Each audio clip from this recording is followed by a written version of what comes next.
Welcome back YouTube channel. അപ്പോൾ ബിൻഷാഗ വീഡിയോയിലേക്ക് എല്ലാവർക്കും സ്വാഗതം.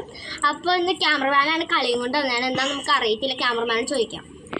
ഇപ്പം ഞാൻ രണ്ടുപേരോടും ഒരക്ഷരം ചോദിക്കും. അത് വെച്ചിട്ട് ഞാൻ കുറേ ക്വസ്റ്റ്യൻസ് ചോദിക്കും. അവൾ ആ അക്ഷരം വെച്ചിട്ട് മാത്രമേ ആൻസർ പറയാൻ പാടുള്ളൂ. ആദ്യം നമുക്ക് അമ്മുവിനോട് ചോദിക്കാം.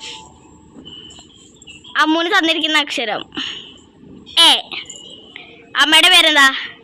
എലീന. അപ്പൻ്റെ പേരെന്താ? ഏലപ്പൻ. ഏലപ്പൻ എവിടെ താമസിച്ചിരുന്നേ? ഏലമലക്കാടില്. ഏലമലക്കാടിൽ ആരൊക്കെ ഉണ്ടായിരുന്നു? ഏലപ്പനും ഏലപ്പൻ്റെ അമ്മയും ഏലപ്പൻ്റെ അപ്പനും. ഏലപ്പൻ്റെ അപ്പൻ്റെ പേരെന്താ? പോയി ഔട്ട്. ഔട്ടായി. ഇനി കുഞ്ഞാറ്റോട് അയക്കാം. അമ്മയുടെ പേരെന്താ? അക്ഷരം റ. അമ്മയുടെ പേരെന്താ? റാണി. അപ്പൻ്റെ പേരെന്താ? റിജോ. അമ്മയുടെ